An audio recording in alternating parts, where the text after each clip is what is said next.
Welcome. Thank you so much for tapping in, tuning in with Enchantress, the Babbler, on our evolutionary, revolutionary rise of a high that is happening right now at this time.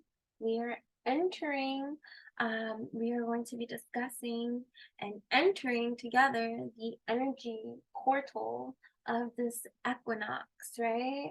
An energy portal, right? The equinox, which is when there is a portal opening, right? A portal is open. Let's look at it. Let's think of it. Let's talk about it like that, right? Enabling us to align more fully with the cosmos, right? This portal offers us this opportunity for our increase in self-awareness, our own personal spiritual growth, um, as we learn to appreciate the value of both the light and the dark that we can embrace, right? By embracing, infusing, right?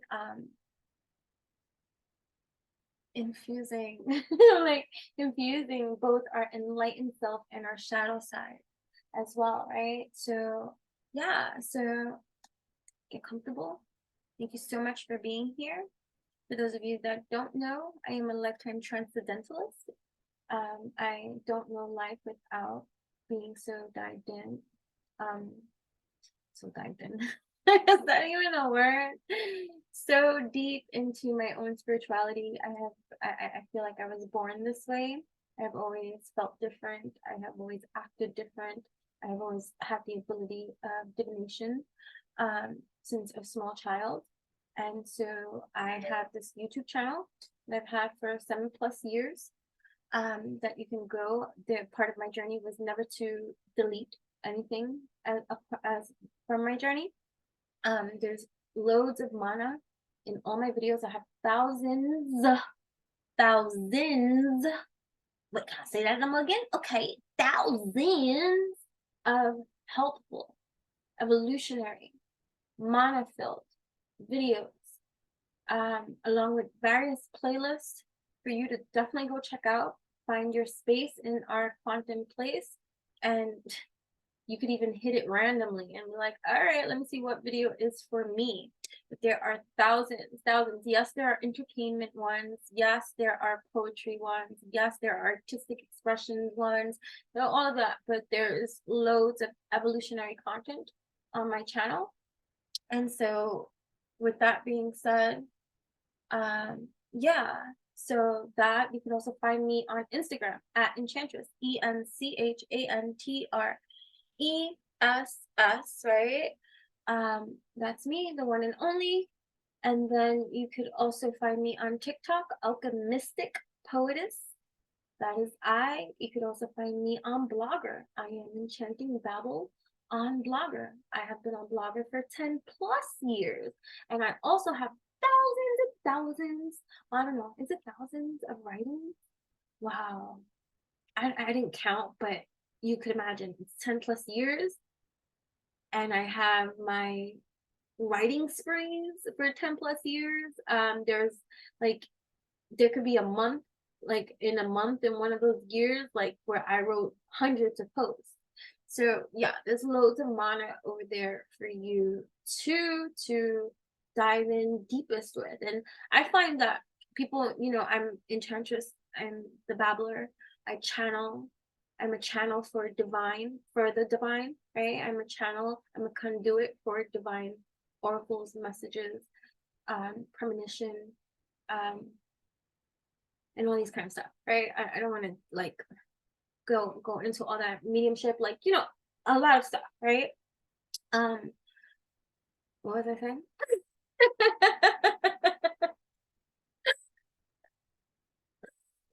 I do that a lot too, but yeah, so I I don't know life without being spiritually tapped into or non-tuned in. And maybe you're like that too. Maybe that's why you're drawn to this channel. Maybe you're awakening to that sense of self here. So this is a channel that is designed to help those that want to help themselves, right? It's a DIY strategize type of thing. It's an illuminating kind of thing. Every single video of mine, no matter what it is and no matter what reason that brings you to it, is a light code activation, elevation, evolutionary energy kind of experience for you. So no matter what brings you here, you will leave shifted, uplifted in some kind of way, no matter the reason for your visit here. Okay, so it's a shift for you, right? So, yeah, so cool. I was gonna say something else before I begin. Um, so for this particular video, we're gonna be talking about this energy portal, right? For the fall equinox and what that means for us as a collective and how we can utilize this energy, this portal, for our own restoration and rebalancing, right? Our own alchemization and those kind of things and stuff like that, right? Definitely. So you could also, I know that I said you can follow me on Instagram, but you could also subscribe to my Instagram. After I'm done recording here, I'm going to be going live over there with subscribers only. So yeah, there's a subscription platform and stuff like that for you to partake in, if that is something that you choose. I am a firm believer that nobody can do for you that which you must do for yourself. And so that's the alignment of coaching and mentoring and guidance that I give, to all that I work with and, provide services for. It's, yes, it's intuitive. Yes, it's energetic healing. Yes, on so many different types of multidimensional levels. But at the end of the day, nobody can do for you that which you must do for yourself. So I encourage that leveling of DIY strategy that is going to be evolutionary and revolutionary for you and stuff like that, so yeah, because you're awesome and you can do for yourself in many kind of dope-tastic kind of ways. But either way, before we begin, we're going to play a little intuition game, right? We haven't done one of those in a little bit. So I want you to tell me what color, right? So close your eyes, right? Imagine with your mind's eye that there is a Care Bear in my hand. I want to help you. I don't want to like make it so complicated. I don't want you to guess what it is too. I just want you to tell me what color do you see in your mind's eye that is going to be revealed in my hands at this time, right? This is, intuitive practices and games. This is, we can call it a game, we can call it whatever, but it's finer tuning our intuition and skills. Don't be upset, don't feel bad, and don't be hard on yourself if you don't get it correct, right? Like this is like a 1 in a million shot, right? Right? So be oh shoot.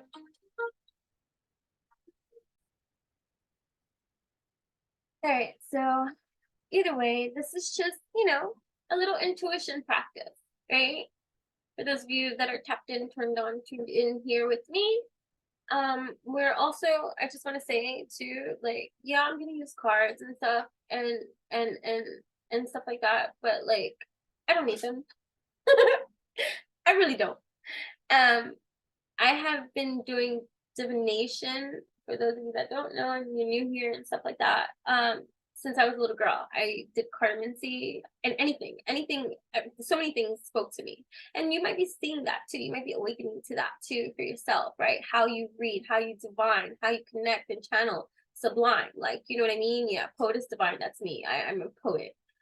So I don't, like, for those of you, you might see that I speak poetically and things may rhyme and I just go into that kind of channeling and all this kind of stuff. It's natural. It's something that this is the way I speak. So you'll see it. And that's what I was saying too. Like, oh, that was what I was saying before about my writing. So before a speaker, I was always a writer, writing, and thought I think about like what's my natural go-to place and stuff like that. Writing, scripting, automatic writing. Some of you might be an automatic writer, or practicing that for yourself, enhancing that gift for yourself and stuff like that, tuning into the divine messages from your own shrine, right? From your own shrine or from the divine, because either way, both need to be extracted, right? There is a difference though. There's a difference in you can be an automatic writer, revealing that from your own shrine. And then you can also be an automatic writer, revealing that from the divine. And usually if you are an automatic writer for the divine, right, for the divine messaging, most likely too, you also automatically write from your own shrine, right? Multi-dimensional life. But not everybody that writes from their shrine can divine. I hope that makes sense.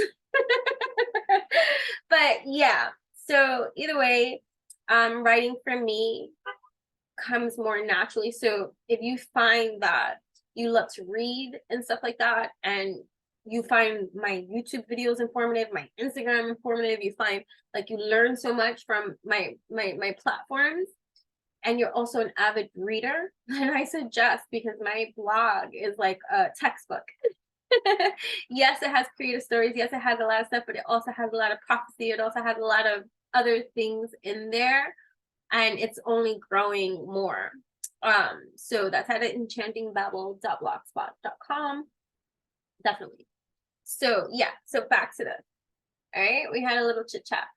Okay, so what color Care Bear is in my hands? Right?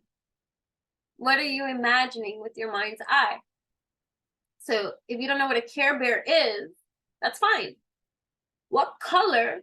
It doesn't matter. What spectrum of a rainbow, like, you know, basic common colors. It's not going to be anything like an odd color. It's gonna it's I'm not trying to trick you guys, okay? I want you to get it. So this is not like, oh my gosh, it's gonna be like you know, I don't want to say colors right now. I want you to think, but it's not gonna be anything like a freaking, like, I'm not gonna, like, sienna.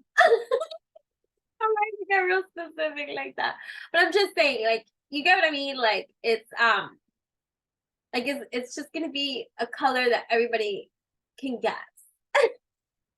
So whether you know what a Care Bear is or not, yeah, definitely.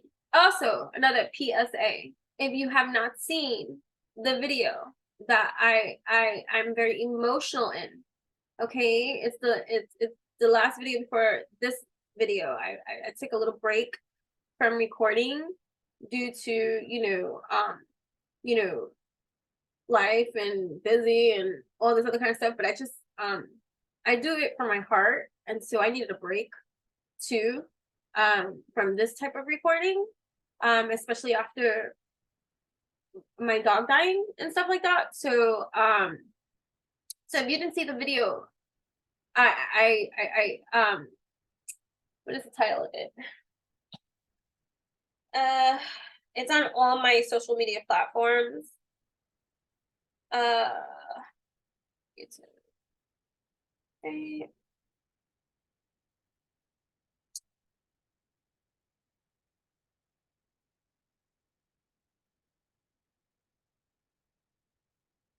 Advocating, and on YouTube it's called Advocating for Our Furry Friends Baby Story. For pet lovers, animal lovers, and stuff like that. For those of you that love your animals and your pets, it's a trigger warning, my video, because it's very emotional. It's very raw. It's still very raw. It's still very raw. And so I just think there's a powerful message in there about medicinal overdoses that is also an issue for our pets. Okay?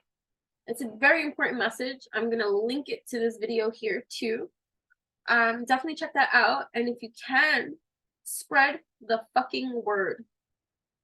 We love our animal friends. I'm telling you, I know I joke, I'm a humanitarian and all this kind of stuff, but I say that I like animals, love animals more than I do people. I work very strongly with the animal kingdom, spirit animal kingdom, and real life animal kingdom. I'm like my own personal little Snow White, okay? All the animals love me. I love all the animals, and yeah, who's an advocate for them, okay? And baby's story, I just feel like, yes, she was dying and all this other kind of stuff. You know, she was already elderly and all this kind of stuff. She was a senior dog. But what caused her rapid decline at that very end was a medicinal overdose. And people can try to gaslight, and the medical community will try to cover their fucking ass because they'll say she was a dying dog and stuff like this and all this kind of stuff, instead of having some fucking accountability for the fuck up that they did.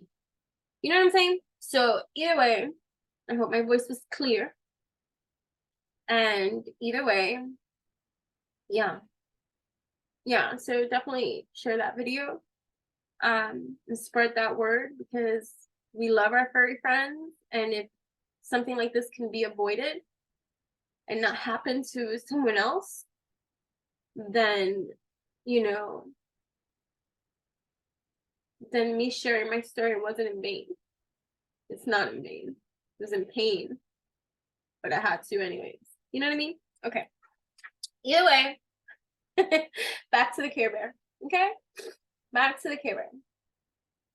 So close your eyes. Relax. It's time for you to breathe. You can inhale deeply and exhale. What colors do you see in your mind? Right? You can visit every single color spectrum in your mind, and where is it that you just feel pulled to stop? I'm going to count backwards from 10, and when I do, when I open up my hand at 1, and if you are brave enough, please be kind to share with me in the comments before I share with you the color. Guess your color, right? Say it out loud, be proud, even if you fucking get it wrong, right? There's no shame in that. Nobody's trying to shame anybody, right? Sometimes we get shit wrong. Sometimes we get it right, but we think it wrong. We overthink it. Like, it's like, you know how many times, like when I play intuition games and stuff like that too, I'll hear the color in my mind, and then I'll say a different fucking color. Because I'm like, is that, like, you know, so it's also learning not to second guess yourself, right? Because sometimes we second guess ourselves and we're like, fuck, I should have kept the first thing that I said. So we're learning to not do that too, right? To learning to trust our initial instincts. And that takes time sometimes, especially when we've been so conditioned and betrayed or deceived in so many different kind of ways. Like, the discernment becomes another practice we have to put into practice and learn, relearn, you know what I mean? So, all right, close your eyes. 10, 9, 8, 7, 6, 5, 4, 3, 2, 1. Did you guess it? What color? Did you have it right?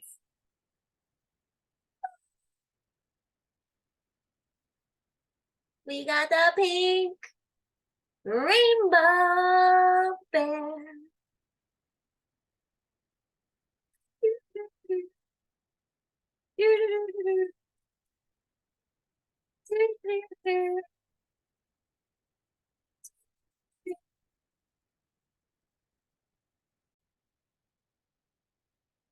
Okay, so these just popped out when I was setting up and stuff. So I was like, all right, we'll leave it. We'll see how it applies and all this kind of stuff as time builds. I'm still gonna, you know, I'll pull stuff or whatever, but I do have to get through this video. So let's begin. Thank you so much for my long ass intro. It is what it is, right? So what were we talking about? Oh, the fall, the equinox, right? So this energetic portal, right? It's open, right? and it's here to help us to align with our own shrine, to fully alchemize, right, here universally, universally, right, multidimensionally, right, embracing our most highest and enlightened of selves, emerging with our shadows, right, this infusion, this Wonder Woman dynamic, right? So because it's important, I feel like it's important to recognize the significance of aligning ourselves, right, with the natural rhythms of Earth, right, especially in this fast-paced world, right? So the fall equinox, right, along with other key moments in this year and stuff like that, like it provides this opportunity, right? This opportunity to regain our balance. And it was good, right? Because Kristen, one of my favorite yoga instructors too. Yes, for those of you that are new here, I do teach yoga, but I also practice yoga. Because people ask, they're like, "Oh, you go to you do yoga? Like you go to a place to do yoga, but don't you teach it?" Yeah, I teach yoga, but it's one thing to teach yoga, but it's another thing to practice and have your own practice, your own relationship with yoga. So yes, I love practicing yoga under others' instructions because it's a whole different, you're in a whole different playing field. You get what I mean? So yes, I have a very yoga filled life because I teach it and I practice it on the regular multiple times throughout one freaking busy day, whether it's I'm teaching it or practicing it or whatever the case may be, or taking multiple classes in my own practice because I love it so much. But Kristen was talking about in yoga early because I did 2 yogas today. I did the vinyasa, hot vinyasa flow, right? I think that's what hers is called and stuff. And trust me, like it's not easy.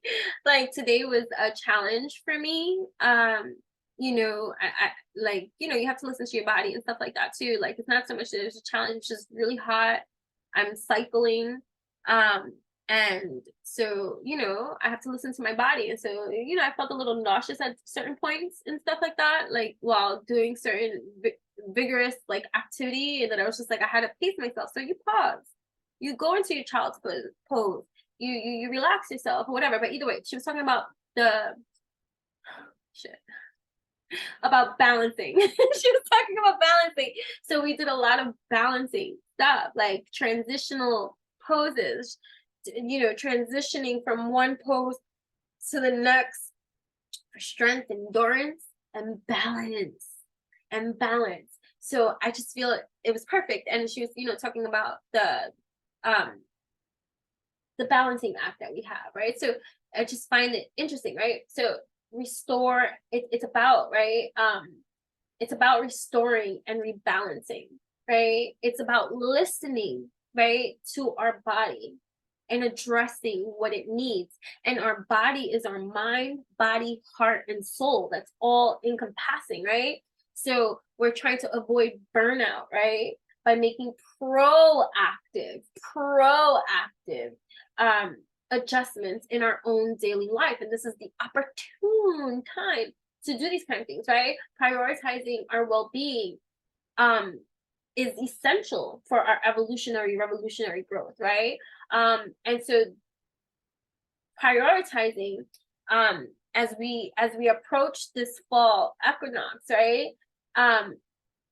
It's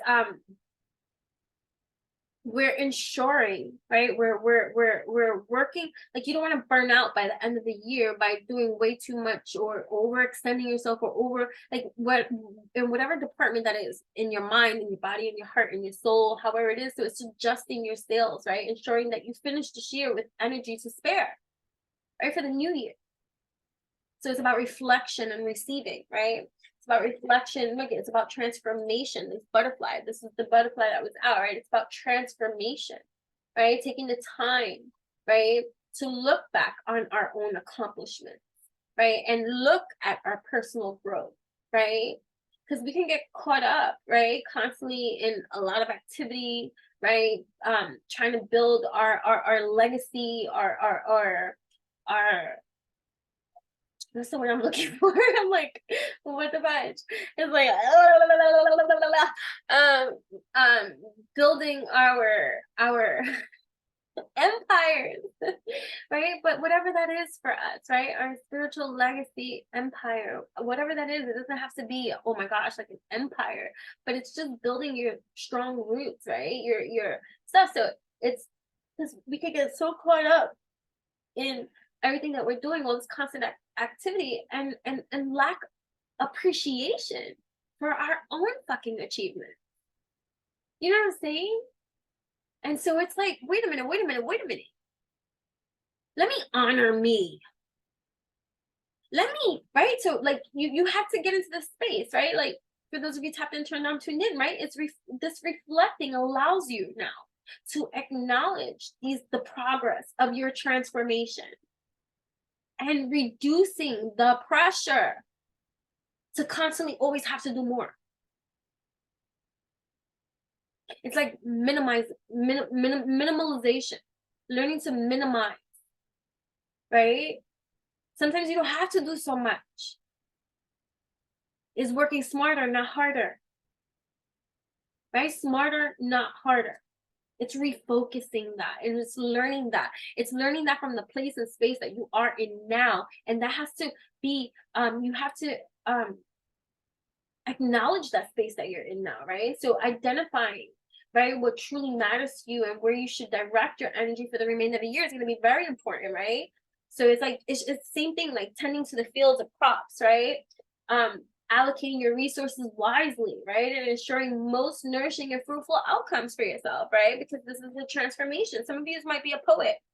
With everything you tapped into and tuned in, a poet, musician, an artist, a writer, a creative in some way, poetry, an expressionist, an actor, an actress, some kind of entertainer in some kind of way, right?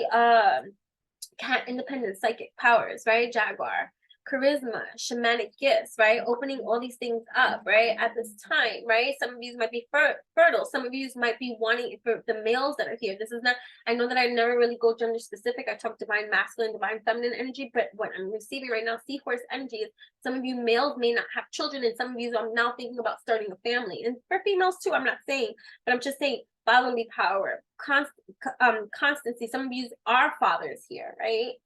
And your role in your children's lives is monumental. And there are men in this world that are not being a father, that are fathers and are not. You know what I'm saying? So for those of you that are tapped in, turned on, tuned in here, that doesn't apply to you. And if it does apply to you, I'm not here to like shame you either, but this is now your repurposing act. You're restoring, you're rebalancing, you're reflecting, you're receiving, right? And you're refocusing and you're regrouping, right? So that you can recognize what needs to be changed here, what needs to be implemented here, what needs to shift, to change, to for you to arrive at your station as you desire it to be. You know what I'm saying? Like, so by recognizing and participating in these natural cycles that happen, right, we can create together, right? Well, together, but on our own, right? We can create sustainability, right? And we can create a supportive reality in our own lives, right? So that's good, right? So it's, here we are, right? We got to pay attention to additional details, right? To help us harness the energy, right? For our manifestation and for our balancing acts, right? So yeah, so it's about our independence. Some of these are growing in your own psychic abilities, right? So you can be hearing more, you could be seeing more, you could be visualizing more, you could be manifesting more, you could be connecting with your guides more, you could be like, whatever the case may be, learning your language more of how you divine, right? Some of you may not use tarot, but you speak, like you're a medium, right? So some of you could be a medium, right? A channel, right? In some kind of way, right? And so you're growing in your abilities to divine, to connect, to alchemize, right? To be the pillar of light that you are, right? So for restoring and rebalance, we're restoring and we're restoring and we're rebalancing, right? Some of you are shamans, you may associate with that. So for me, like when people are like, oh, what are you? Are you a witch? Are you psychic? Like, are you religious? Are you spiritual? Like, what are you? I am me. I don't like labels. right? I find the things that resonate with me, I'm intuitively guided and led, right? And divinely guided and led. And so I know that people say, oh, but you like candles, oh, that's witchy. That's your perception. You know what I mean? But for me, calling myself or identifying, like, I meet so many different people in this world, and all of them have a name for me. Every single time I meet somebody and I help them or something, or they just come across my energy and stuff, they're like, oh, you're a shaman, oh, you're an earth angel, oh, you're so divine, oh, you remind me of this goddess energy, oh, you're a healer, oh, you're like, you know, like they have all these, you're a witch, you know, what, so people see as they are and how wherever it is that they are. I've learned to stop rejecting the labels that others send my way and just smile and take it with grace, and you know, and just say, I'm just, you know, I'm a spiritualist, I'm an evolutionist, um you know, I have no affiliations. You know, I've always been recruited for like religions, different religions, all different religions recruit. And all of them want seers, right? So if I go to a church, they're like, oh, you have to join the church. If I go to, like, if some santeros and all this kind of, oh, you have to do, like, you know, everybody wants, and I'm just like, oh, stand back. I've been a lone wolf for a very long time in these departments. So either way, I'm not knocking anybody that does identify with labels and things like that or whatever. So I'm just giving names of, like, that pop into my head. Like, you can be something totally else, or you may be just like me, like, I don't like those kind of things or whatever. But either way, you're independent, right? Your psychic powers are freaking fleek, right? You're charismatic. Your gifts are showing, right? So you're glowing. Your gifts are showing, and so you are glowing, right? And so here we are. We are restoring and we are rebalancing, right? So I am in tune. I'm tapped in, turned on, tuned in, right? I'm in tune. And it's also about, like, we're in this Virgo Libra, we're leaving, well, when the fall equinox comes, that's entering Libra territory, right? But it's leaving Virgo territory too. So it's being in tune with your body's needs, right? I take time to recharge. I take time to rebalance, right? So this is an important time to pay attention to your body's signals, right? Because if you're feeling tired or stressed, and it's not about pushing. Don't push yourself so hard. Make your self-care a priority, whether it's through meditation, relaxation, or simply taking a break when you fucking need it. It's like the same thing when I was saying in my yoga class, right? Today, usually I could power through 60 minutes, and they usually always go over the 60 minutes. I could power through. So it's not about ego, it's about dropping the ego, right? Just so the whole entire class was full. I'm talking about, like, I couldn't even, like it was so packed today, right? We're all sweating. We're sweating ourselves off. Right? And I power through most days. By the time I get to Shavasana, like, everyone collapses because they power through. But today, I had to listen to my body. And my body said, I powered through. So we can look at it negatively or we can look at it positively. I may have taken an equivalent of today. Let's say it was today, she was a little bit over. So I want to say it was about 65 minutes, 70-minute yoga class today, right? Of that 65, 70 minutes, I did about 60 minutes of yoga, actually, like, or let's say 55, right? I took maybe, I don't even want to say, because it was like little short, just, I needed to catch myself in different transitions at different points. It wasn't constant, but let's say 5 minutes. So of the 65 minutes class, but this 60-minute class, 5 minutes scattered, I had to recharge and rebalance myself. That was me listening to my body, not my ego that's saying, bitch, you can power through. You do this shit every fucking day. What do you mean? What do you mean you need a break? Get up, do this. I could be harsh on myself. I could be unloving to myself in that kind of way. But what does that serve? right? So this is, again, so we restore, we rebalance, and now we reflect so that we can receive, right? So I embrace all of my achievements and growth, right? Because 55 minutes, whether I did the 60 minutes or not, 55 minutes, that's an achievement. That is growth. And the fact that I allowed myself to recharge and rebalance, right, shows that I'm open to receiving the abundance that life has to offer because I'm making room for it. I'm being honest with myself. So, right? So these are things that we're doing. We're embracing our achievements and our growth. We are being open to receiving the abundance that life has to offer us. And it's getting us into this restorative, reflective, being open to receive type of stuff, right? So even sitting down, journaling, right, about our accomplishments, right? I'm definitely check out my blog because this is inspiring me now. I'm talking about it now. I want to do a blog entry about my yoga experience today because it was challenging. And this actually, this is inspiring me. I'm talking about it now and I'm just like, I should talk about this. I should write about it, right? Because it was a challenge, but I listened and I recognized and I restored. And then I went to another yoga class later, a few hours later, right? It was another 60-minute, but she stood a little bit over 60 minutes. And this one was another one. It was using the yogi balls. That felt so good. And so you see what I mean? So it's our personal, right? So we can sit and journal, right? Script, right? About our accomplishments. Writing about how proud you are. Like why would it be so wrong? What's so wrong for you to sit down and write and be like, I'm so proud of myself today? And let me tell you, here we go. I'm even going even deeper. When I woke up this morning, because I'm cycling and I'm, we PMS, we do all this kind of stuff or whatever as a female, or whatever the case may be. I'm speaking about it from my experience so that you can put it and fit it with yours. Like it's not from my experience to be your same experience. But I tossed and turned last night, right? Because like it was just like whatever.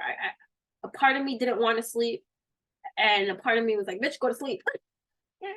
So the two struggled the couple of hours of sleep that I tried to get because I had to be up early. I have to have a productive day. I have things that I do. I have things that I have goals. I have work. I have I have all this stuff going on in my life, right? I need to rest. Rest is important, right? Restoration is important.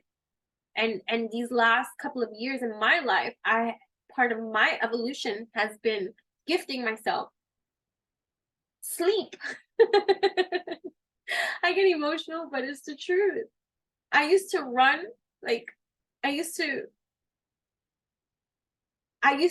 live off of 2 to 4 hours of sleep a night for fucking years because I had goals, I had ambitions, I had things I had to do, and I had to work a 9 to 5, and I still had to do this, and I had to be a mother, I had to do this, I had to do that, and then the time that I have for my creative projects and all this kind of stuff, I had 24 hours in a day, and I have to get up, repeat, do that all again. And so I grew accustomed to being a night owl and a morning person too, because I have to get up in the morning. I have to do this. So, and if people spoke to me and stuff like that, I'm like, oh, I want to sleep 2 to 4 hours of sleep. If I get a minimum of at least 2 to 4 hours of sleep, I'm good. And I was good. But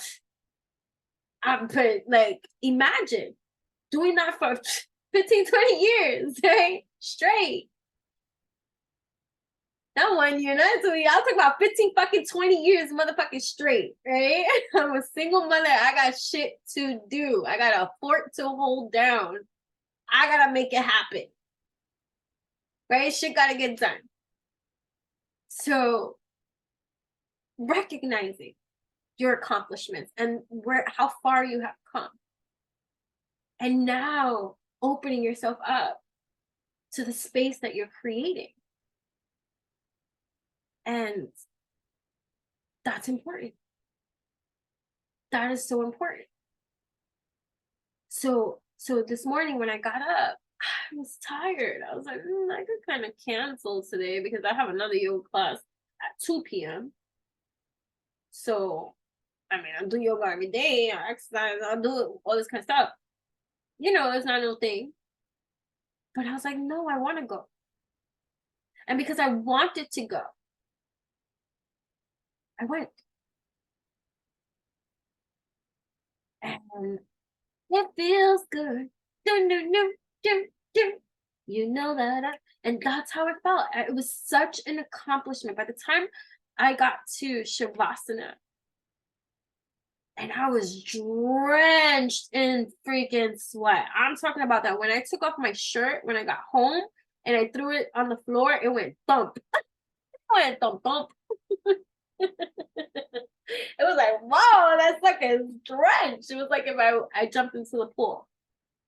Right? So I'm not trying to talk just about myself. I'm just trying to give you something. Are you open to receive? You know what I mean? So self-appreciation. I just feel, I guess, recognizing your successes, whether big or small, this self-appreciation will help you release stress and create a positive mindset for your future, for the rest of your day.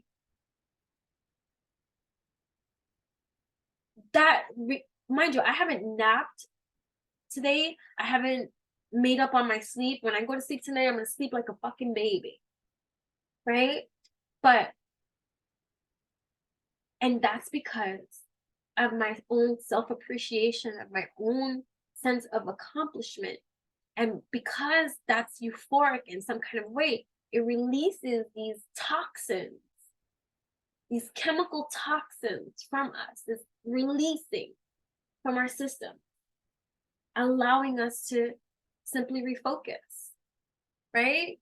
So, yeah, I think that's great, right? So, Wheel of Fortune, right? This came out, right? Dorothy right here, right? Because we're going to refocus here, right? We got Dorothy.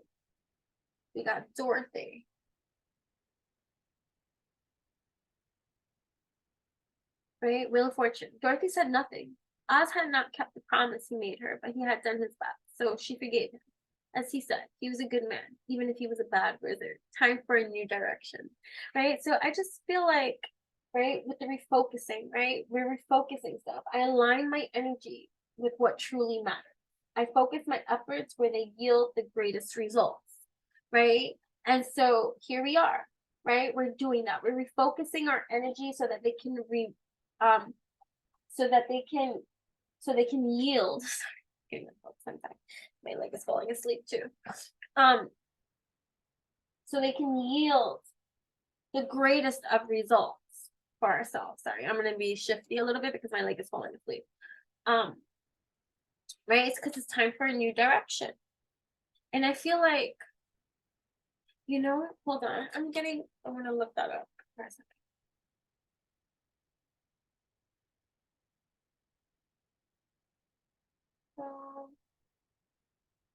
Oh shit. I didn't mean to do that.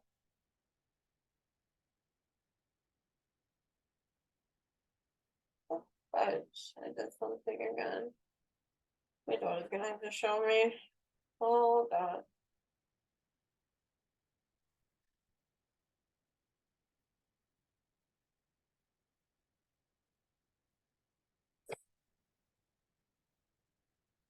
Right? So look it. So you see all these rats over here, right? So rats as a spirit animal possess strong intuition and have a sharp sense of both opportunity and danger, right? Right? So even though they can be linked like in dreams as something negative and stuff like that, for as a total spirit animal, right? It represents a dedicated worker. Whether alone or as part of a team, a rat is dependable and sees a job through. They're the ultimate recycler and symbolize clever repurposing. When people work with rat energies, they are not persnickety, like rat, they recognize. Let me see. Let me open this up and read. So right? So when rat scurries as your spirit animal, I'm sorry, it's time to get motivated and moving. It belongs to those souls who are naturally inventive, right? So look at rat symbolism and meaning. I'm going to talk about it here, right? So it says, do you need help staying strong in the face of bullying, right? This is what is my spirit animal, okay? Are you working to succeed in business? Is it time to adapt or die? Rat as a spirit totem and power animal can help. Rat teaches you how to tap into quick-witted solutions while reminding you of the importance of adaptability. Delve deeply in rat, right?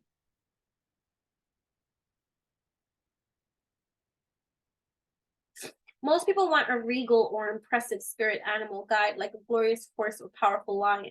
When someone encounters rat energy, their first reaction may be, well, rat, it's so sad. That a negative reaction is common, right? They're cute, actually. If you ever looked at them, they can be cute and they're very smart, okay? The creature is an incredible survivor, an incredible survivor.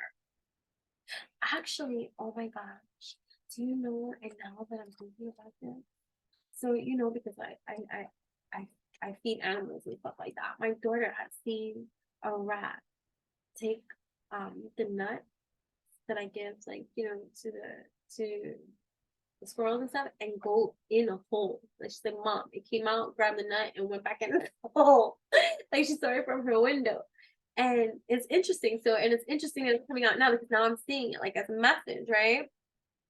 Right. So the creature is an incredible survivor despite being one of the two most hunted animals, rabbits being the other. Right. In fact, rats, like snakes, spiders, and possums, are among the most feared, hated, and misunderstood animals on the planet. But rat symbolism and meaning is profound, beautiful, and deeply meaningful, making the creature a wise and wonderful animal spirit guide and teacher. People in many ancient cultures associated rat with the spreading of disease and times of blight and famine. For instance, for over 8 centuries, Europeans believed the black rat was the source of the bubonic plague. Later, scientists suggested it wasn't rats that spread the disease, but the infected fleas, using rats as unwitting hosts to spread the plague. Current research, however, suggests rats had nothing to do with it, the Black Plague, at all, drawing the problem back to giant gerbils instead. Rat had no awareness of its tarnished image or the erroneous perceptions humans had of it as a disease carrier. Yet, despite public opinion, which led to people's fear of the animal, rat remained a true survivor.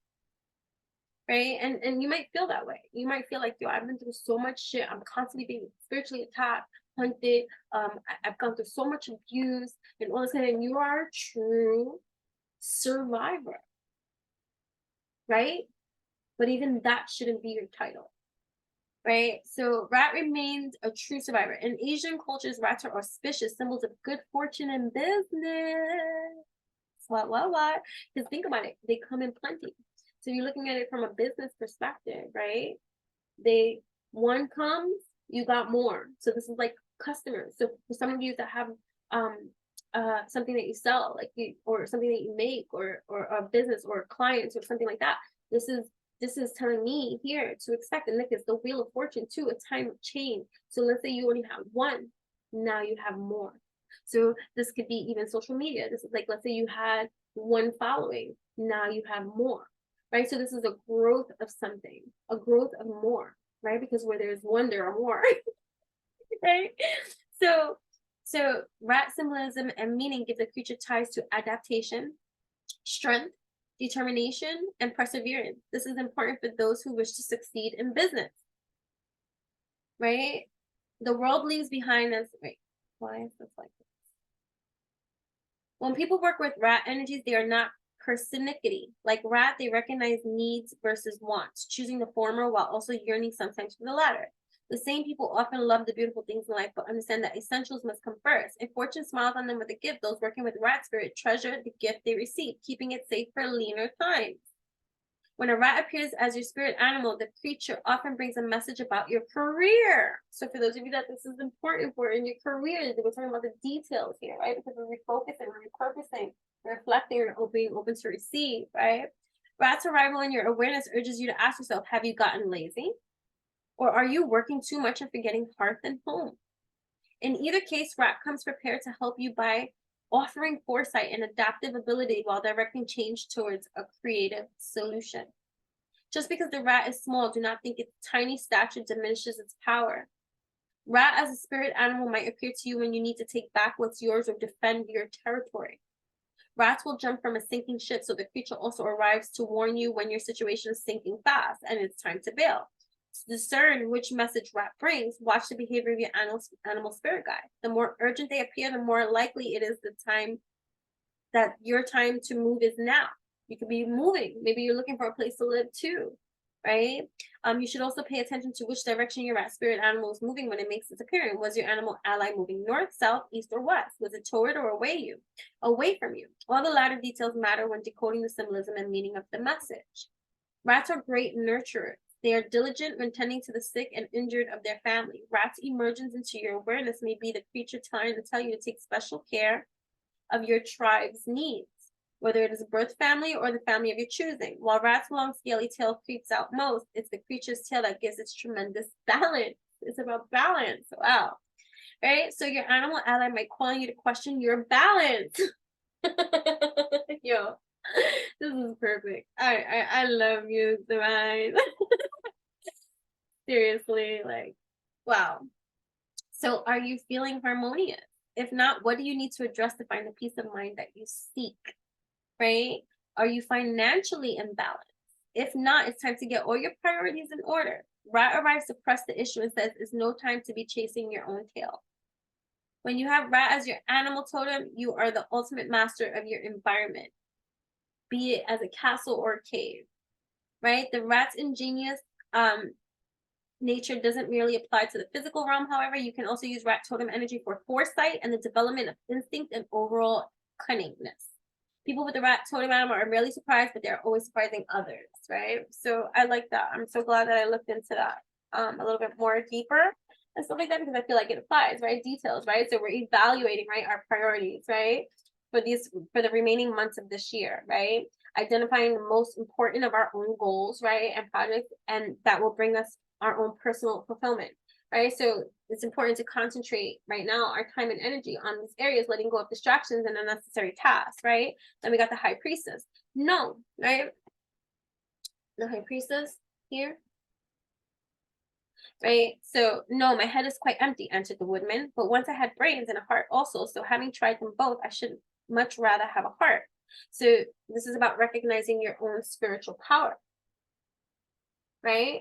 So here, right? Some manifestations for our own, some manifestation affirmations. Right? I'm a powerful creator of my own reality. Right? Abundance flows effortlessly into my life. I attract opportunities that align with my desires. I'm grateful for all the bless ups that come my way. My intentions manifest with ease and speed, right? And remember too, the affirmations too are most effective when repeated regularly, right? With conviction, right? What's conviction? Like, you know, I speak about this, I've been speaking about this for years, right?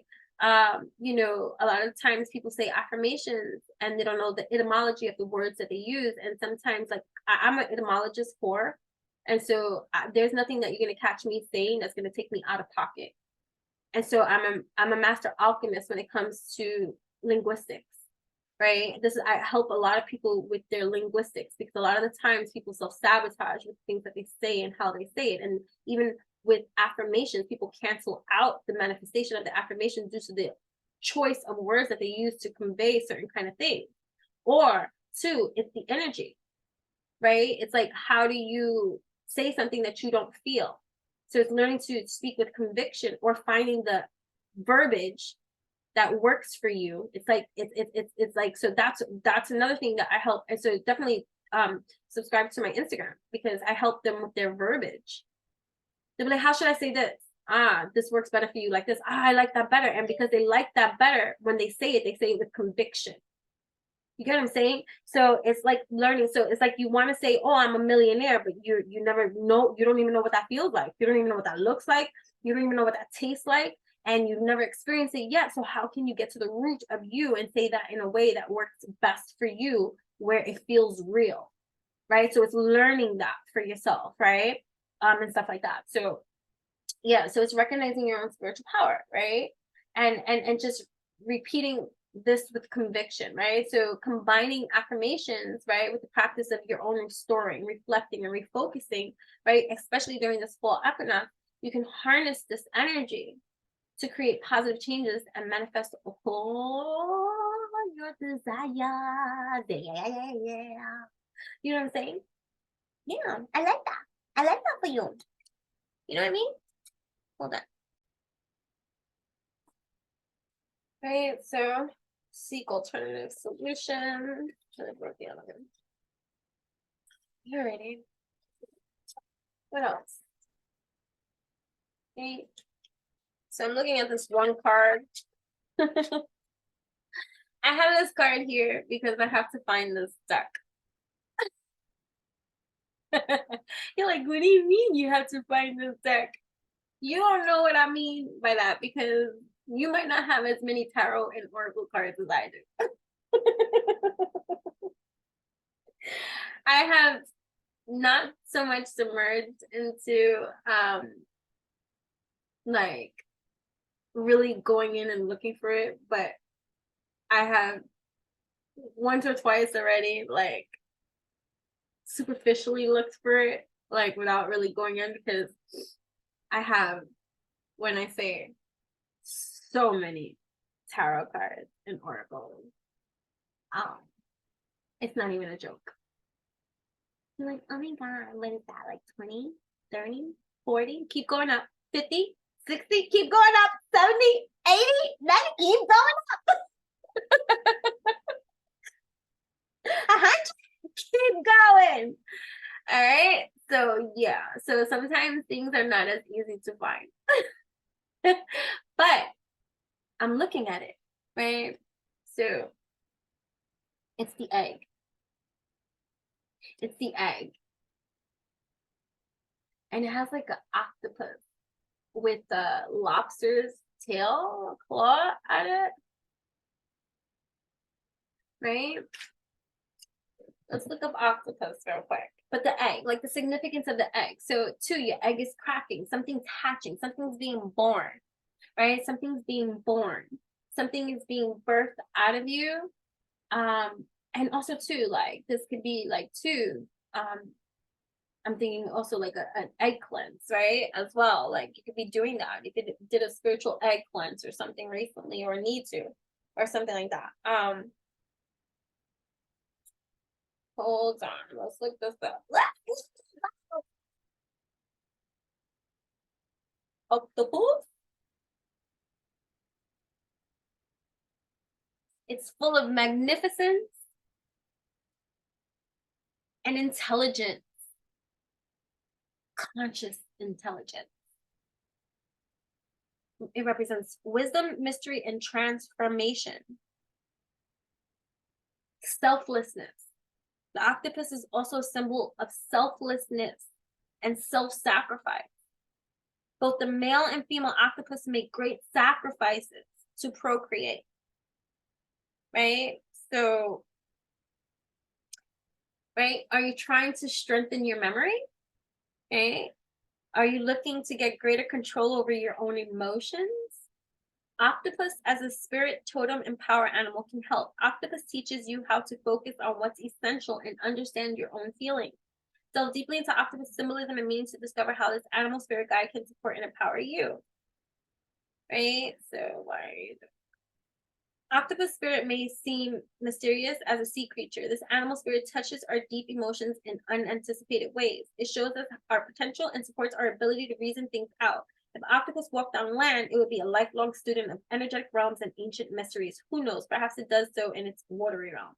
The water element highly influences octopus symbolism. This brings insight, inventiveness, cleansing, and movement into the equation. The moon likewise has energetic connections to octopus, charging the air with psychic ability. Lightworkers consider octopus medicine as tied to the sacred feminine. Many women would love 8 tentacles, hands to get things done. In nature, octopus prefers to move along the bottom of their realm. They frequently shift with the water's ebbs and flow. And this octopus teaches us how to work with whatever is in motion versus fighting against it. right? Additionally, no matter octopus magical abilities, it stays close to the ground of the watery realms for stability and safety.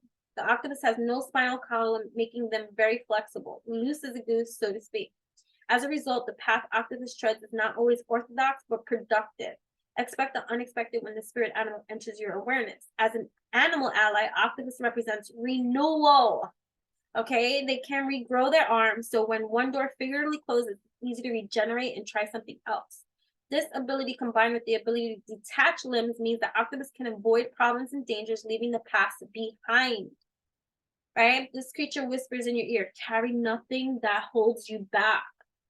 Octopus is a reasoning being. They have sound memories and logical aptitude. Thus, octopus represents mastering our mind and honing in on our cognitive skills. Many spiritual seekers rely heavily on sensitivity versus logic, but octopus reminds us that both have a place on our path. Everything is in balance, in this case, the head versus the heart.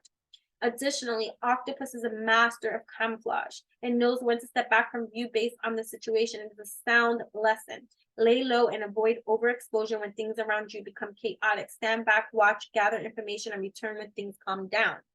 The art of camouflage alludes to shapeshifting in the way in which the universe unfolds, often in unexplainable yet beautiful ways. Octopus spirit reminds you you don't have to understand everything right now. Humans are an impatient lot, but you will find waiting holds special rewards. When whole new worlds are about to open, octopus is like a portal door opening, right? It's like, here, come in. Octopus glides smoothly into your life. It brings the gift of wisdom, keen-mindedness, and a connection to the path of the mystic. Octopus will nudge you to explore your creative and intuitive self. Many people who encounter octopus find they begin having very detailed dreams, some of which are precognitive. So for those of you, I'm getting chills, right? For my visionary, my seers, and all this kind of stuff, right? So I'm so grateful for this part of my aspect of childhood growing up, right? I used to have such crazy dreams, right? I've always had crazy dreams, like since I was a small child, and a lot of times, like I would wake up and I would have all these crazy dreams, and my dad was the one that got me into writing my dreams. So I started when I was like in junior high school, keeping a dream journal. And by the time I was 21 years old, I had over 20 dream journals, over 50 diaries. Because I started diary writing in the 5th grade when my mother died. I started writing in my diary the year my mother died, and I was 9 years old. So I've been diary writing since 9 years old, and dream journaling since about 11. And so it's revelation. You got your own fucking Bible there. Study it. You know what I mean? That's the fascination of it.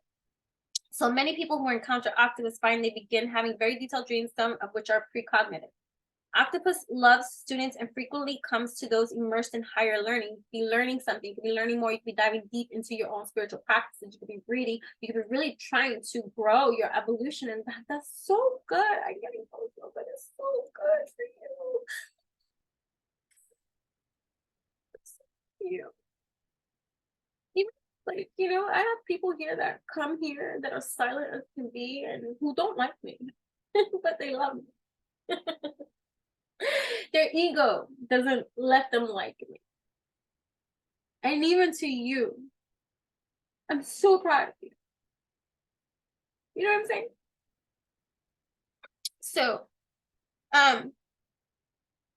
octopus loves students and frequently comes to those immersed in higher learning. It celebrates your progress and gives you hints for improvements. Right? Keep a journal handy while working with this animal ally. You want to come back to it again and again and again. Octopus has 8 legs that represents infinity. You could be a life path number 8 too. You could have been born in the month of August as well. From a metaphysical standpoint, this is a message about your past lives and the lessons you learned on the wheel of life. Don't be surprised if octopus provides glimpses of the past that help with your current circumstance. Beyond life's wheel, right? The number 8 encourages a positive mindset, one that provides inner strength and resilience. Octopus knows your desire to help humanity and reminds you the tools for doing so are already within. Trust in yourself and you will go very fucking far, right? Did you know numbers also have meaning, right? Okay, for those of you who push down our words and emotions, octopus challenges us to look at those honestly. It is time to purge that which doesn't celebrate your life and spirit as it exists now. Clinging to the past with all 8 arms will only keep you stuck there. Release and go with the flow. That which seemed impossible will suddenly take on a new light. Another message from Octopus spirit animal has to do with illusions. Something or someone, perhaps even you, is not what they seem. Getting to the truth is essential. Finally, in the bedroom, Octopus encourages us to explore our sensuality and release some of the walls that keep us from our bliss. This is not simply a pleasure for a pleasure's sake, but the uniting of 2 souls who work on their relationship daily. Get creative and nurture your physical connection. Right? So, yeah. So that was nice. I don't know. I guess that was a message. Right? So let's go back. We're talking books of spells. We're learning, right? We're learning something new, right? Seeking alternative solutions for certain kind of things. That's great, right? So study, tea, making things. Learning more, right? You could be 26 years old, you could be 22 years old. You don't have to be. You could be life path number 4. You could be life path number 8. You could be life path number 6 or 6. Yeah, 6, 12, and life path number 3, right? So we're embracing the magic of the autumn equinox, right? Because we're bidding farewell to the sun's warmth. So some of you could be going through some blues, right? Some like, because summer blues, summertime blues, right? Because summer ends, right? It's just a transition from light to dark, right? So as we bid farewell to the sun's warmth and welcome, we're to open to welcome the cozy embrace of our autumn, right? Let's remember that our spiritual journey is just as unique as the changing seasons, period, right? So take a moment. Take this moment to really honor our personal harvest, your personal harvest, right? The fruits of your efforts, right? The fruits of your efforts and your intentions that you planted earlier this year, right? Just as nature evolves through growth, harvest, death, and rebirth, so do we. Candle work, right? So candles, right? Lighting candles, expressing gratitude, right? Shifting our perspectives from lack to abundance, right? So we can spend extra time in quiet and contemplation, right? Connecting with nature's wisdom, right? Letting harmony and balance be the nourishment of our life's garden, preparing us into the coming new year, right? Because winter's our season for rest and healing. So nurturing the soil for your springtime rebirth, sort of like, you know? So this marks the activation of our new cycle of growth, period, right? A time to descend into our inner darkness and prepare for the birth of our inner light, which will be celebrated during the winter solstice. So setting boundaries, respecting spirit, right? You could be 41 years old, you could be life path number 5. You could be 23 years old, you could be 32 years old, you could be 43 or 42. You could be connecting with spirit. Some of you are mediums here. Some of you could be connecting to the other side, divining or growing in your practice too, right? Some of you could be like, I just saw in the movie in my mind, Ghost, like Whoopi Goldberg, right? Communing and talking to ghosts and or a spirit or something like that. You could be seeing that. Butterfly transformation, having a kind of growth that's pure, right? Self-love is boundaries, right? Setting boundaries is loving, is you acting in love towards yourself. You acting lovingly towards yourself. Right? So yeah, so where was I? To the grave. Secret says someone has their eyes on you. Someone has their eyes on you. Someone has their eyes on you. Prying eyes. Someone has their eyes on you. Yeah, so someone could be watching your gifts grow, right? Look at this. You see how that girl, right? So again, I'm not getting gender specific for those of you that are tapped into. There's a feminine energy, whether that's male or female. That's somebody in their feminine energy. So they're in their feelings. Somebody in their feelings is watching you from afar. Be your beautiful divine self, conjuring. So they're trying to learn from you. So somebody could be back here watching you and learning from you, like following you wherever you go. So if you have a social media presence and stuff like that, they could be watching you do stuff and maybe trying it on their own or wanting to do it on their own, admiring you from afar, but also like I don't know, that's just like kind of like they could be in their ego too. Either you could be born 1961, you don't have to be, right? Secrets from the grave. So someone secretly watching you. All right, that's a message here for someone here, right? Somebody's secretly here watching you because you're the deer. Look at the deer. Deer has such great symbolism too. I didn't know this was gonna be like that. I didn't know it was gonna be an animal thing. And meanwhile, I have animal oracle cards.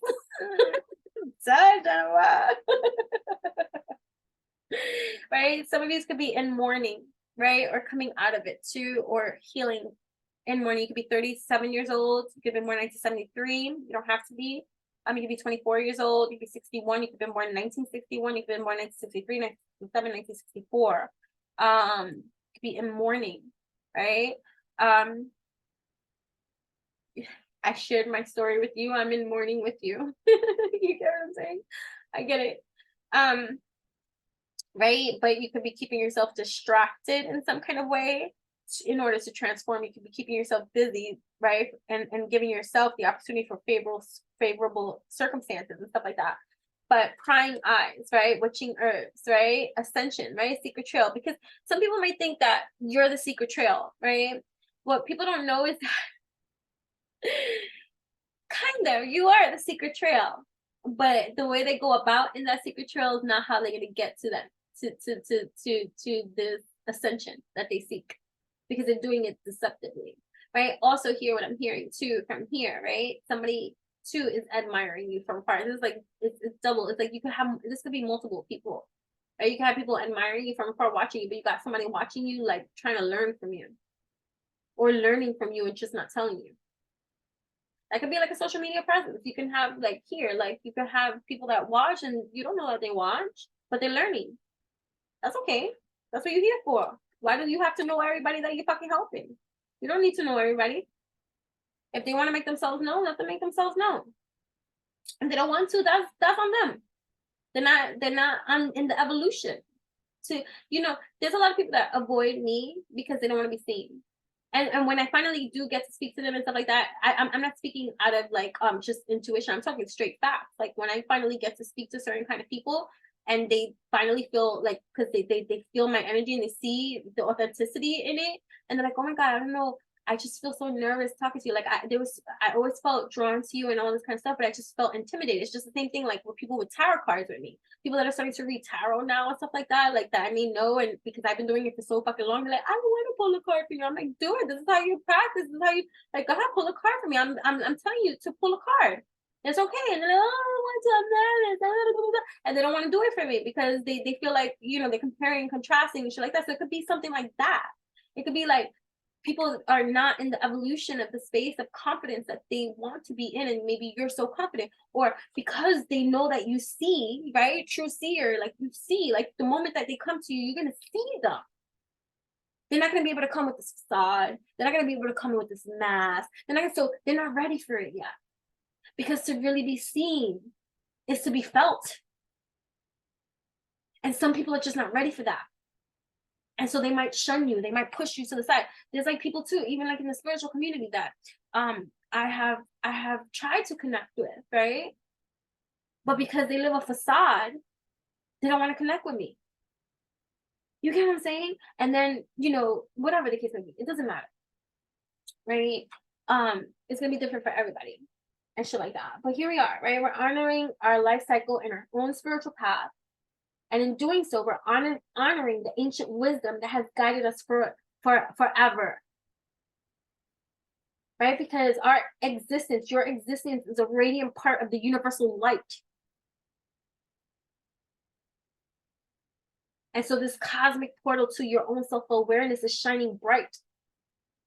Right? The celestial portal door swings on open, inviting us to harmonize with the cosmos, splendid. Right? It's our gateway to heaven, to profound self-awareness and spiritual growth. This evolution is not a joke.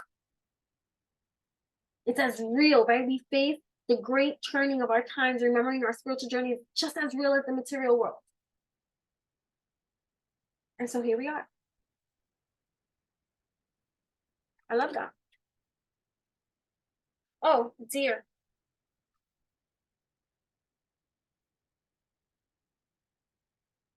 Dear. Deer represents gentleness and a heart of intelligence, remembering to be gentle with ourselves. Right? So deer may present themselves to you if you've been hurt and your heart needs tending. It's about grace. on a spiritual level. The deer also represents grace. The deer reminds us that there's always the opportunity for forgiveness, kindness, and salvation. I'm gonna leave that there with that. But yeah, so respecting the spirit. So for those of you that are divining and channeling and stuff like that, you're gonna be a great asset to this collective, our collective consciousness in our world, because your ability to be able to tap in, turn on, tune in with spirit in these kind of ways, spirits with this kind of way, you're on a whole evolutionary reign and gain. And so your gifts are shining forth and coming through, and other people are going to be coming to you. So you see this lineup, this lineup, like you're going to have a flock of them. Like it's just like the rats there, right? It's like one where one comes, many are going to come, because they're going to see you're the truth, you're the vision, you see. And that's just something that is like you can't fake. You can't fake the funk. It's either you have it or you don't, and that's fine. If you don't, like, you know, it's not like, ooh, I'm better than you or anything like that. It has nothing to do with that. It's that you haven't found your purpose yet. You haven't found your where your calling is. You know what I'm saying? So sometimes people want a season of honoring the cycles, mourning, right? So we're honoring the cycles, be healing our hearts, right? That's that deer spirit animal, right? Bathing in the river, self-care for this morning, right? You could be 36, 37 years old. You could be born in 1963. You could be 63 years old. You could be 73 years old. You could have been born in 1973 too, right? So, right. So here we are, embracing and self-exploring. Okay. What affirmations do we have?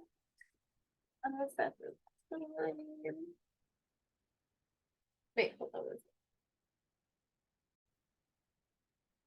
Right, so embracing change. I move easily and confidently through the changes of my life, right? I move easily and confidently through the changes of my life. I gratefully accept the abundance the earth bestows onto me. Right? So, all right. So what are some things that we can do, right? To spiritually evolve, right? During the fall equinox, Archangel Michael. Some of you could work very closely with Archangel Michael. And if not, maybe Archangel Michael, if this is part of your belief system and stuff like that, either way, whether you believe in Archangel Michael or not, the energy that is of Archangel Michael is with you. So however you want to interpret that, right? I am grateful for the strength and courage Archangel Michael brings to my life, right? Right, so what are some things that we can do to spiritually evolve during this fall equinox, right? To help ourselves. So here, you know, like, and again, like, release. You can release some shit, right? I release that which does not serve my higher purpose with gratitude and love. Archangel Michael, sort of truth right there. There, sort of truth and justice. Right, so we can take nature walks, right? Here we go. We can take nature walks, right? We can reach out, right? So take a mindful walk in nature, right? Connecting with the changing season. The wind speaks. Can you hear? The same way, like, you know, the animals, like, so the other day I woke up and the crows were crowing, right? Nearby. And I'm like, huh? What? And so for me, I know it sounds weird and it might sound crazy or whatever the case may be, but I don't care. I really don't. Like, you can take it however you want to take it. But it said something. So while the crows were what is it called? I don't know, crowing. Right? When the crows are crowing, I received a message bright and early. I knew what was meant for me. And so you might communicate with animals in that kind of way too. You know what I mean? Like animals might speak to you in ways that other people may not understand, or whatever the case may be. You know, whatever the case may be. So connecting, charging ourselves, right? Observing the colors, smells, and sounds around us. What is it saying? That's what I was saying about the wind. The wind speaks, the rain speaks. You know, meditating, right? Spending time in our own quiet reflection, meditation, right? Focusing on gratitude, balance, and inner peace, right? We can have our own harvest rituals, right? Create a ritual to honor your own personal growth and achievement, right? And this could involve like lighting candles, journaling, or making your own altar or something to commemorate, right? Decluttering, right? Symbolically and literally clearing your space, right? Decluttering, right? your physical environment, it provides like a mental clarity, right? So you can create a balancing ritual too, right? Acknowledging the balance of light and dark, right? You can even write it out on paper, light, and you can light candles too. You can light a white and black candle and meditate on the intuition. I'm actually going to be doing this. I'm lighting a chakra candle for my subscribers and stuff like that. I do candle rituals for me and my subscribers. Different ones all the times for different reasons. And that's part of the service that I provide too for my subscribers. Right? So you can create a balancing ritual, acknowledging the balance of this kind of stuff. You can light a black and white candle, yin yang type of effect, right? Meditate on the interplay of these energies within yourself, right? Journal, right? Gratitude practice, right? Writing down things that you're grateful for. I started my gratitude journaling about, I want to say my daughter was about 6 years old. That's how I could do the timeline. So it's about 16 years ago, I started my gratitude practice. Literally. Maybe about 16, 17 years ago. I started my gratitude. I would write things down. Every day I had to add 10 more to my list. And before I knew it, I had hundreds and hundreds of things that I was grateful for, even if I repeated myself. So write down things that you're grateful for and the things you want to release, right? Burn or bury these things if you want to be symbolic, right? Letting it go, making room for new growth. Connecting with, you need me? Oh, hold on, please. Okay, I think we were left off talking about gratitude. Right. So like, I don't know. I started my gratitude journey about 16, 17, 18 years ago. Like I want to say, I still lived in New York at that time. And I remember every day when I would get up, I would do this every day. I had to at least do it, write in it 3 times a day, or at least 2. The minimum was 2. The minimum I started off with 3, and then it wasn't realistic for me because of my busy schedule, and I was at school, and like and working and all this kind of stuff. So I had to do it upon waking up and before going to bed.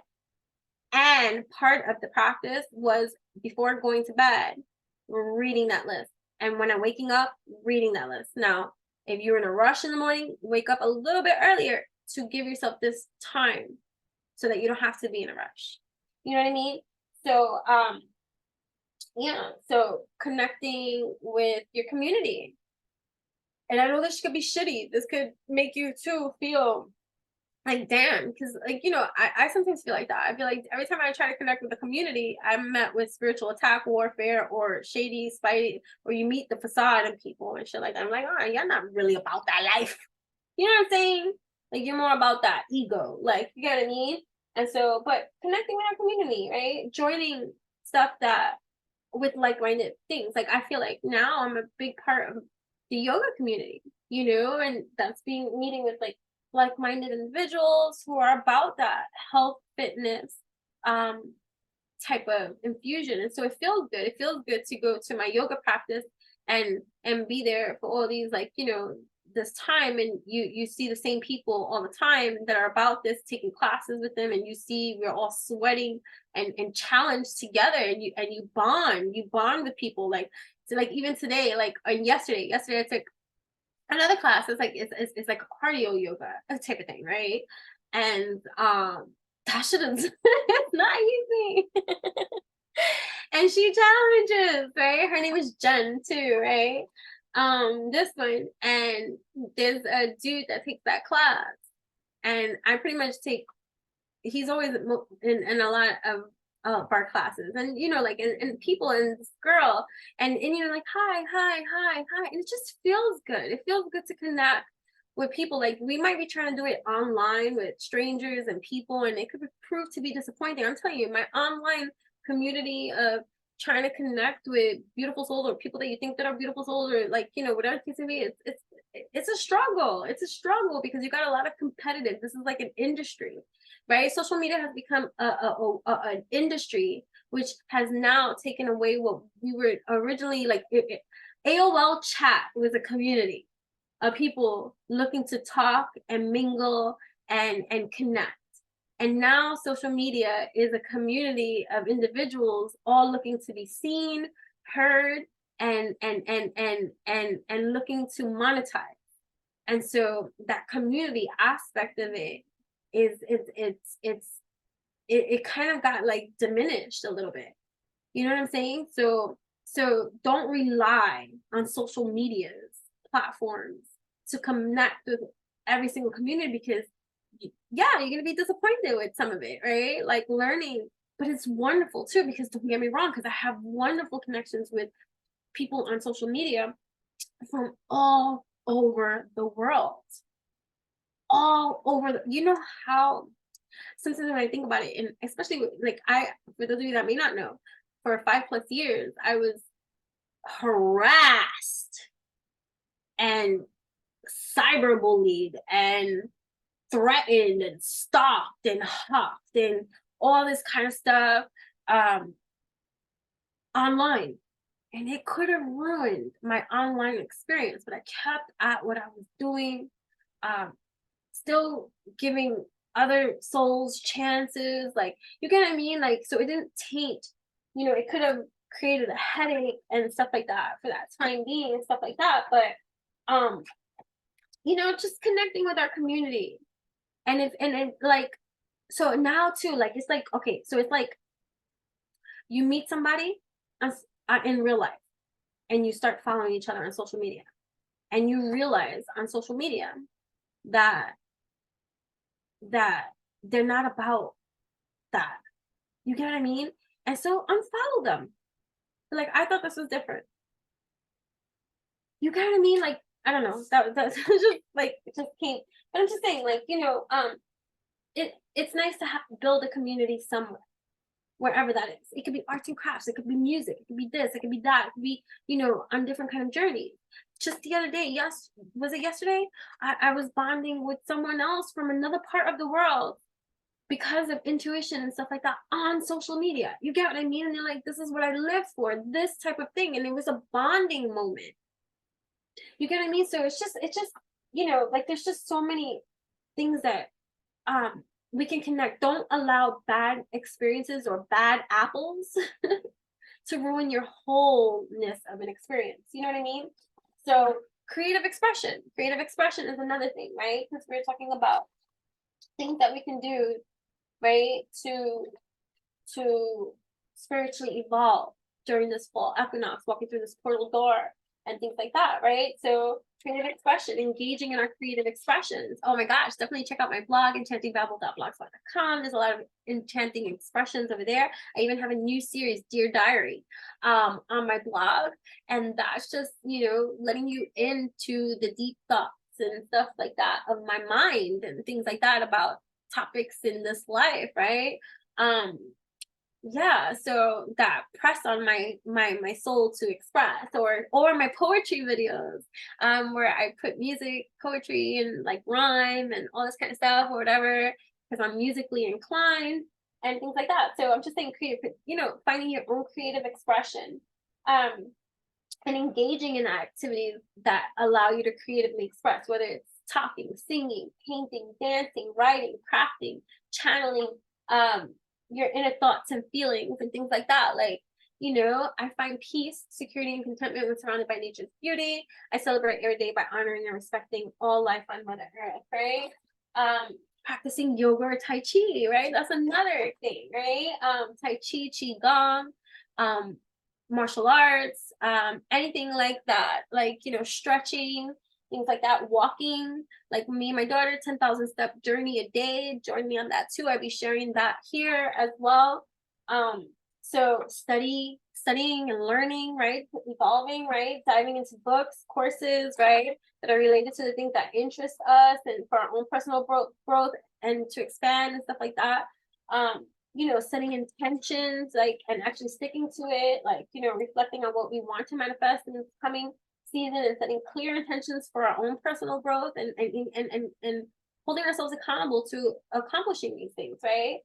Connecting with our ancestors, our guides, our spirit guides, our God, like whatever that is and whatever that means for you, and things like that, whatever aligns your beliefs, right? You're honoring your ancestors, through meditation, through your rituals, that connect you more to your own ancestral and lineage and things like that. Some of you could be getting those DNA thingies, like, you know, like that ancestral lineage and learning more about you and things like that in this earthly realm too.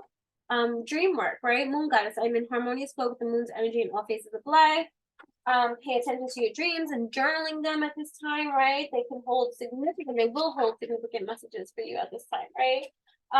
Giving back to your community, volunteering and things like that, right? Sacred space. I've been thinking about that too. I tell you, since I moved and stuff like that, when I lived in New York, I did a lot of volunteering. I was part of the New York Cares volunteer program. I was also a certified New York City hospice volunteer as well.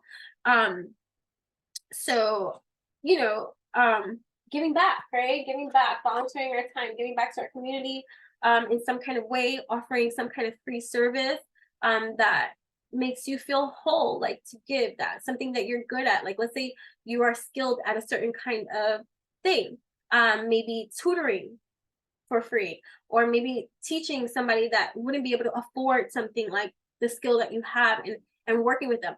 When I used to, oh my gosh, when back in the day when I used to do my nails, there was one of my nail techs, Lucy, and she was Asian, and she didn't speak good English, and she loved the way that I spoke. She said that I was the only American that she understood because of how expressive I am. She's like, I understand it when you speak. So we bartered. I would go to her house instead of meeting her at the nail salon.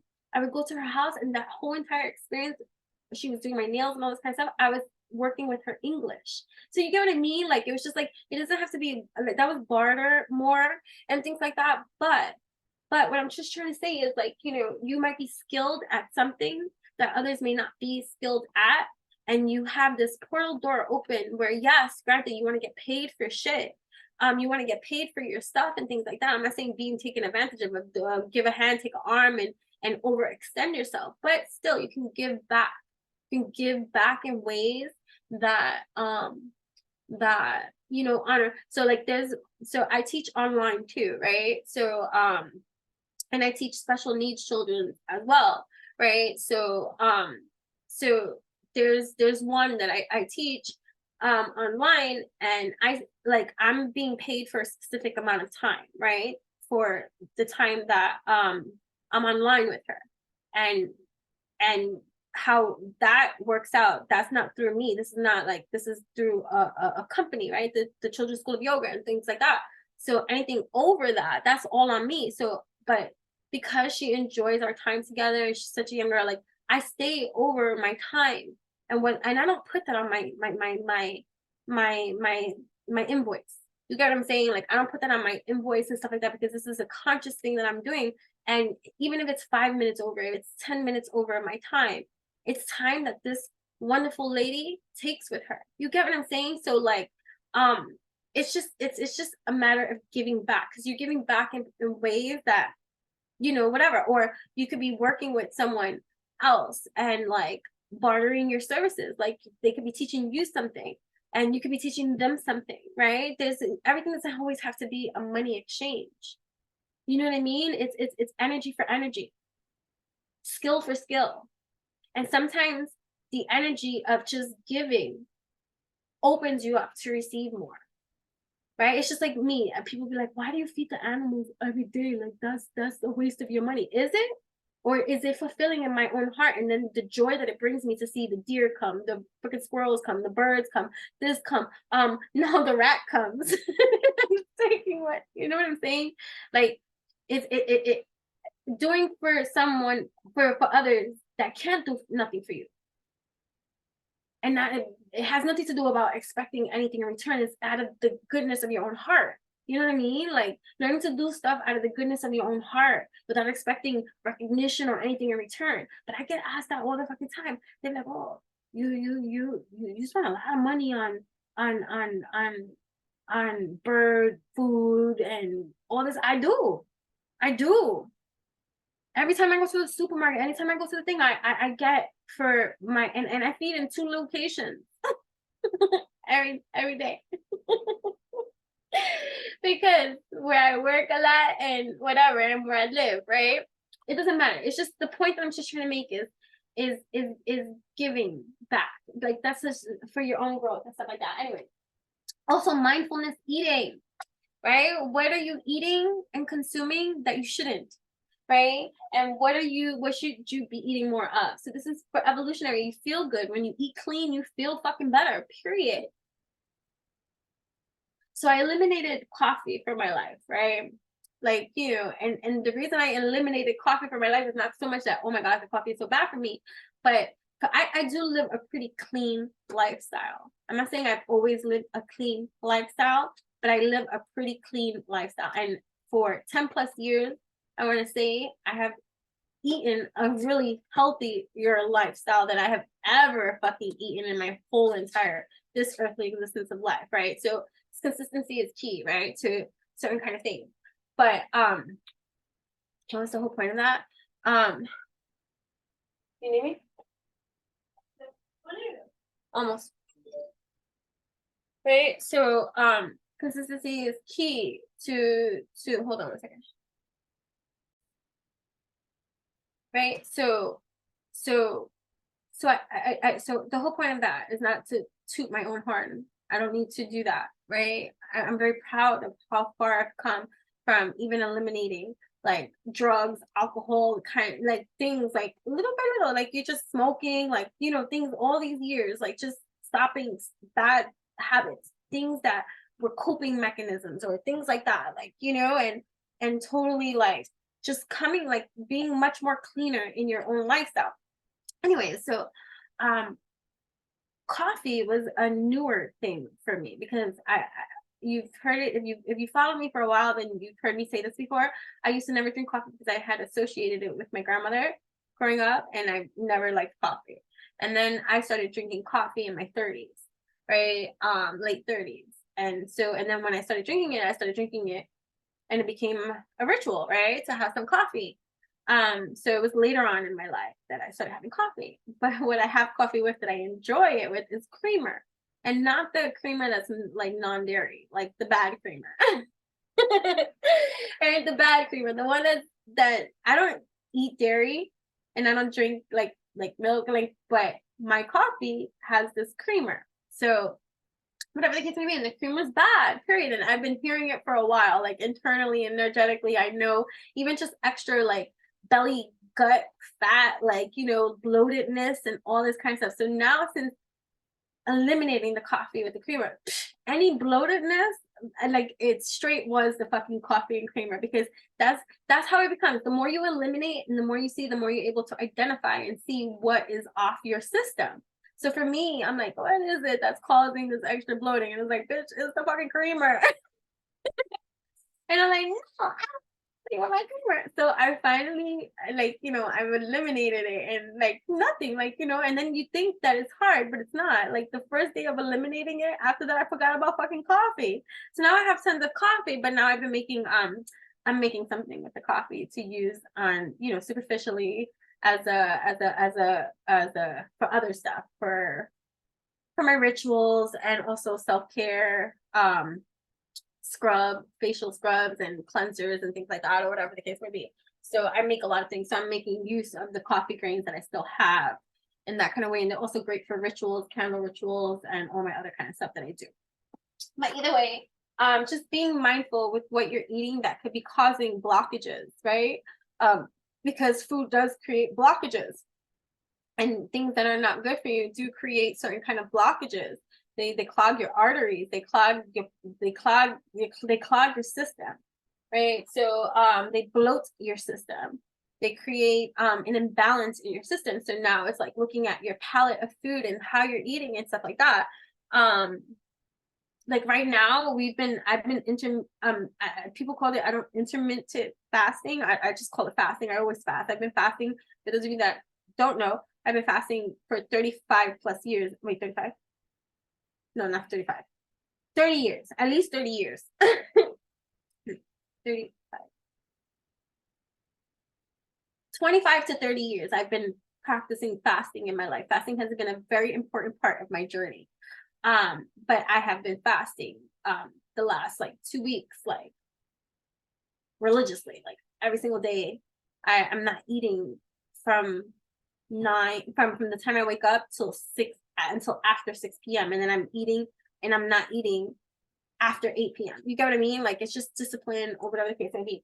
And my own fasting ritual purpose and whatever the case may be. But it feels good and it's releasing all that junk. It's releasing all that whatever. And for the last 2 weeks, just from doing that, I lost 8 fucking pounds. Like, you get what I mean? Like, just from eliminating coffee. I'm saying coffee was 2 weeks, 3 weeks. I don't know how long ago I stopped drinking. I have no sense of time because time is fluid for me. But yeah, it could be a month, it could be 2 months. I don't know. But I'm just saying from the fasting and stuff like that too, I lost 8 fucking pounds. Like not 2 weeks, 1 week of the fasting. This week. Wait, no. I have no sense of time, guys. I don't know how long I've been doing it. I've just been doing it. But either way, right? Savoring, right? So it's just, seasoning, what we season our food with, what we season our hearts with. Like, I don't cook if I'm upset, and I don't eat when I'm upset. Right? That's been a huge discipline of mine all my life. I'm not an emotional eater. I tend to lose my appetite, which I'm grateful for, because you should never eat when you're upset. It causes a whole other disruptive system, like within you. You can do your research on that. Like, do your fucking research. But anyway, that's what I have for you guys. Till next time.